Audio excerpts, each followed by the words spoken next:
Iran युद्ध के बीच अमेरिकी राष्ट्रपति ट्रंप ने भारत के प्रधानमंत्री मोदी को फोन लगाया। ईरान से उपजे हालात पर चर्चा हुई, लेकिन भारत ने अपना रुख साफ कर दिया कि वो तनाव खत्म करने और जल्द से जल्द शांति बहाली का समर्थन करता है। बातचीत में ये जोर देकर कहा गया कि पूरी दुनिया के लिए स्ट्रेट ऑफ हॉर्मुज को खुला रहना बेहद जरूरी है।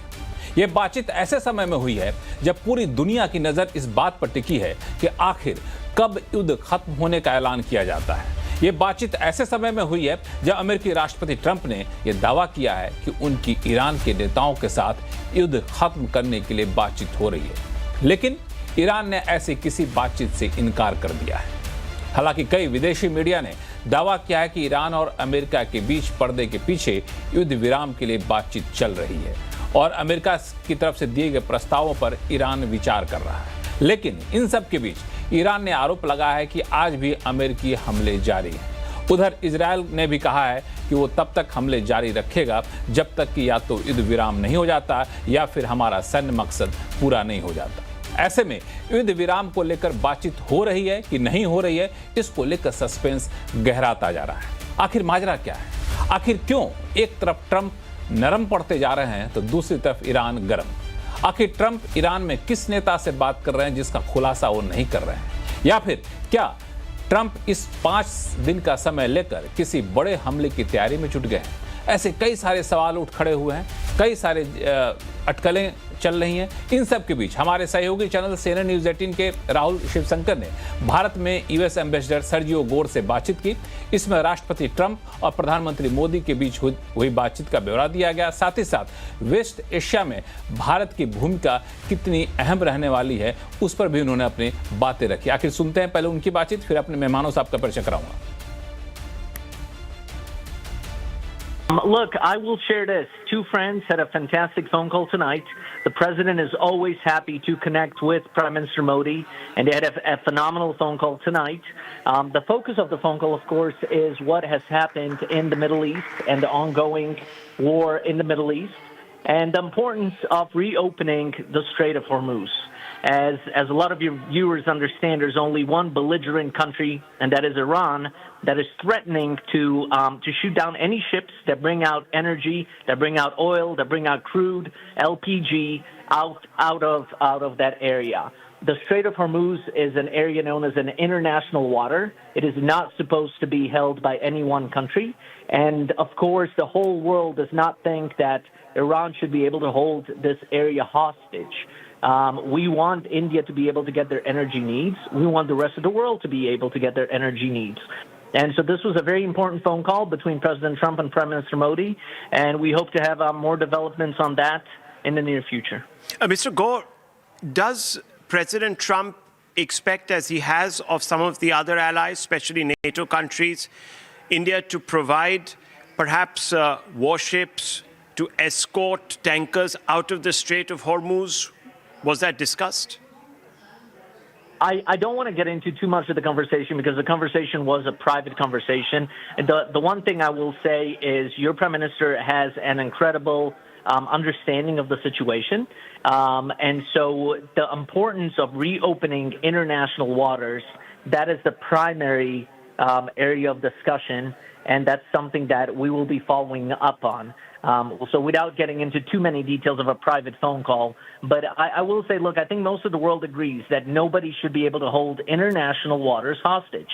This is a crucially important strait, and it's something that we want to reopen for the whole world.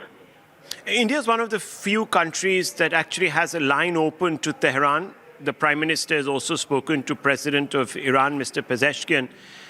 Is the United States looking for India to play a constructive role in trying to bring the Iranians to the table, to the dialogue table? President Trump always welcomes Prime Minister Modi's involvement. He is a national leader, an international leader, and not only is he an international leader, he's been around for many years. And so he brings a wealth of knowledge. He is able to provide input that is very valuable. It's something that President Trump truly appreciates. And so, of course, he's always willing to consult with our partners. India's at the top of those list of partners. And so we hope that the Strait of Hormuz will soon be reopened. It's a message that the whole world is delivering. We do not believe, and nor should any country accept, that Iran is able to close off this vital waterway and hold anybody hostage.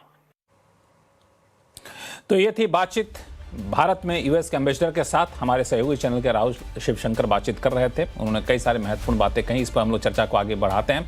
हमारे साथ विशेष मेहमान इस चर्चा में शामिल हो रहे हैं। 3 मेहमान हैं जो विदेश से शामिल हो रहे हैं। हमारे साथ हैं ईरान से जुड़ रहे हैं स्कॉलर और प्रोफेसर सैयद ज़मीर अब्बास जाफरी साहब हैं। न्यूयॉर्क से जुड़ रहे हैं अटॉर्नी आनंद आहूजा साहब। लंदन से जुड़ेंगे हमारे साथ वरिष्ठ पत्रकार नरेश कौशिक साहब। और हमारे साथ हैं पूर्व एम्बेसडर प्रभुत दयाल साहब हैं, जो कि ईरान में काफ़ी लंबे समय तक अपने करियर का गुजारा है और ईरान के रग रग से वाकिफ भी हैं। जेएनयू में स्कूल ऑफ इंटरनेशनल स्टडीज़ से प्रोफेसर स्वर्ण सिंह साहब हमारे साथ जुड़ रहे हैं। तो आप सही मेहमानों का बहुत बहुत स्वागत है। आज मैं थोड़ा सा सीक्वेंस चेंज करता हूं और आज मैं कोशिश करता हूं कि प्रोफेसर सैयद ज़मीर अब्बास जाफरी साहब के पास जाऊं। जाफरी साहब, आपका स्वागत है हमारे शो में। सबसे पहला सवाल ये कि हर कोई यही जानना चाहता है कि अमेरिकी राष्ट्रपति ट्रंप कह रहे हैं कि हमारी ईरान से बातचीत हो रही है, ईरान मना कर रहा है। आखिर कौन ऐसा नेता है जो ईरान से अमेरिका से बातचीत कर रहा है? शुक्रिया बहुत बहुत आपके दावत के लिए और तमाम व्यूअर्स को और पैनलिस्ट को आदाब अर्ज करता हूं। सबसे पहले तो ये है कि ट्रंप जो है खुद 10 सेंटेंस जब लिखता है तो 10 में से 8 खुद कॉन्ट्राडिक्टरी होते हैं। तो ट्रंप की बात को सीरियसली डिस्कस करना एक बहुत ही आकिलाना बात नहीं होगी। ट्रंप ने पिछले 3 दिनों में होर्मुज के लेके 3 डिफरेंट टाइप की बातें की। पहले ट्रंप ने ट्वीट करके कहा कि भाई होर्मुज हमारा झगड़ा नहीं है, किसी और का झगड़ा है, जो जिसका झगड़ा है वो लड़ाई करे, अगर हमें हेल्प के लिए मदद चाहिए तो मैं आ जाऊंगा। फिर कहा कि होर्मुज अगर नहीं खोलेंगे तो मैं पावर प्लांट पे हमला कर दूंगा, जो एक वॉर क्राइम है। यानी इंटरनेशनल लॉज के हिसाब से किसी कंट्री को कहना कि मैं पावर प्लांट सिविलियन फैसिलिटीज पर हमला कर दूंगा, वो एक वॉर क्राइम है। उसने ओपनली वॉर क्राइम का अनाउंसमेंट किया और 48 घंटे का वक्त दिया। फिर 48 घंटे जैसे खत्म होने लगे, अमेरिकन मार्केट्स के अंदर ऑयल का रेट बढ़ता रहा, तो मंडे मॉर्निंग जब हुई तो उन्होंने आके अनाउंस कर दिया कि भाई हमारी बातचीत चल रही है। ईरान में जोक ये है कि रात को सोते वक्त खुद ही बात कर ली होगी और सुबह उठते वक्त उनको एहसास हुआ होगा कि बात हुई है। ईरान की तरफ से ऑफिशियली बिल्कुल क्लियर है। देखिए, ट्रंप की बात की कोई वैल्यू नहीं है। कल ट्रंप कह रहे थे कि हम रेजिम चेंज करना चाह रहे हैं, आज कह रहे हैं कि आयतुल्ला जो ईरान में, उनसे हमारी बात हो गई है और हम मिलकर होर्मुज को साथ में पार्टनरशिप में कंट्रोल करेंगे।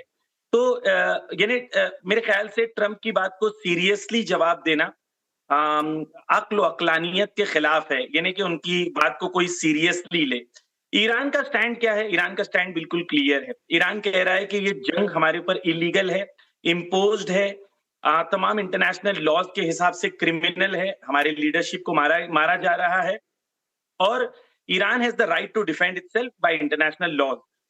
और जो चीज मैं कहना चाहता हूं बहुत क्लियरली वो ये है कि ईरान के लिए क्लियर है कि ईरान इस वॉर को स्टॉप नहीं करना चाहता है, एंड करना चाहता है। What does it mean?